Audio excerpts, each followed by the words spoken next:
स्वागत है आपका यूट्यूब पर ज्ञान चैनल पर। नई खबर ये देखने को मिल रही है बिग बॉस ओटीटी में कि विशाल के साथ फिर से हाथापाई हुई है, धक्का मुक्की हुई है। एक बार फिर से उनके ऊपर हाथ उठाने की कोशिश की गई। सवाल ये है कि अरमान के इस तरह के बिहेवियर पर बिग बॉस कोई एक्शन क्यों नहीं ले रहे हैं, अरमान को कोई सज़ा क्यों नहीं दे रहे हैं। जबकि जैसे कि अभी सना ने बाहर वाला होने का क्लू दे दिया था विशाल को, तो उसके बदले उन्होंने उसको सज़ा दी।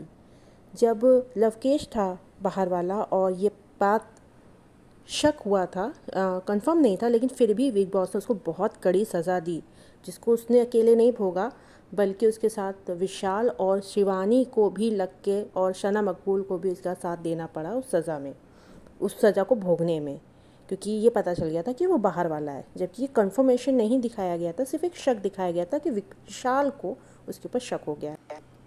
तो कहीं ना कहीं ऐसा लगता है कि जैसे बिग बॉस कुछ खास लोगों पर कुछ ज़्यादा ही मेहरबान है, जैसे कि नेजी और कृतिका, साई केतन, अरमान और रणवीर सॉरी और दीपक और सना सुल्तान जो कि बाहर हो गई हैं। ये लोग नॉमिनेशन में अगर आ जाते थे तो कुछ ना कुछ ऐसा टास्क कर दिया जाता था या कुछ ऐसा रूल कर दिया जाता था या बाहर वाले को कुछ ऐसी सिचुएशन दे दी जाती थी कि ये बाहर होने से या वोटिंग लाइन में आने से ही बच जाए, इनके लिए वोटिंग ही ना कर पाए पब्लिक, क्योंकि इनकी वोटिंग वैसे भी कम आ रही थी। इनके साथ में अगर विशाल और शिवानी है या लव कटारिया है तो उनको वोटिंग ज़्यादा मिलेगी, फिर ये बाहर हो जाएंगे। तो उनको बाहर जाने से बचाने के लिए शुरू से ही ये देखा गया है कि इनको कुछ ज़्यादा ही मेहरबानी मिली है। अब सना सुल्तान बाहर हो गई, दीपक चौरसिया बाहर हो गया 4 हफ्ते का गेम के बाद। अब बचे हैं नेजी। इन पे अगर कोई टॉपिक उठाया जाता है तो इस पे कोई चर्चा नहीं होती है। साई केतन ने अभी रूल तोड़े, मतलब बिग बॉस की जो प्रॉपर्टी थी उसमें तोड़फोड़ की, हाथापाई करने की कोशिश की, इतना अग्रेसिव हुए, है ना। उस पर कोई चर्चा नहीं हुई। वीकेंड के बार पे वीकेंड पे कोई चर्चा नहीं हुई, कोई बात ही नहीं की गई इस बारे में। इन्होंने लव कटारिया के साथ ही किया था, उसके बाद विशाल के साथ भी किया था, लेकिन इस पर कोई चर्चा नहीं हुई। लेज़ी क्या कर रहे हैं, क्या नहीं कर रहे हैं, क्या उनका योगदान है, इस पर कोई चर्चा नहीं की जाती है।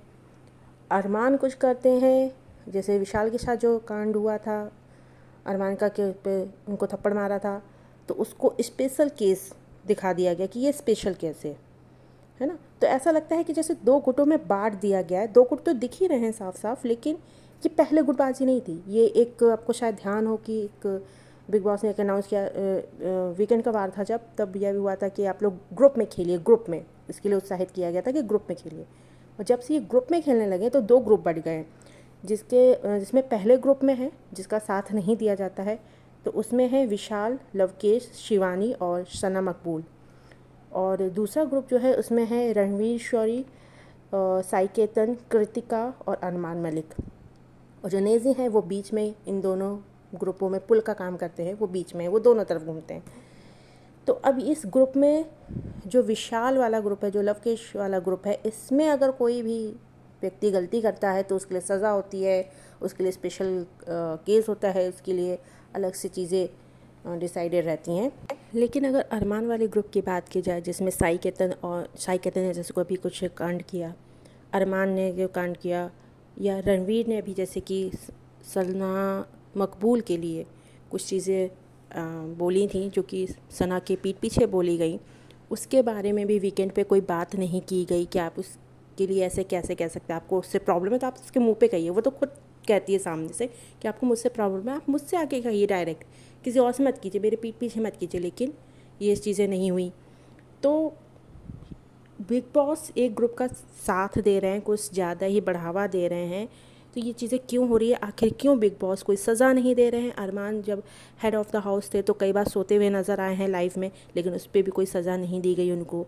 तो ये बढ़ावा क्यों दिया जा रहा है, क्या जानबूझ करके ये नेगेटिविटी करी जा रही है या नेगेटिव पब्लिसिटी बटोरी जा रही है।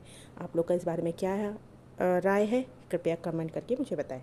धन्यवाद।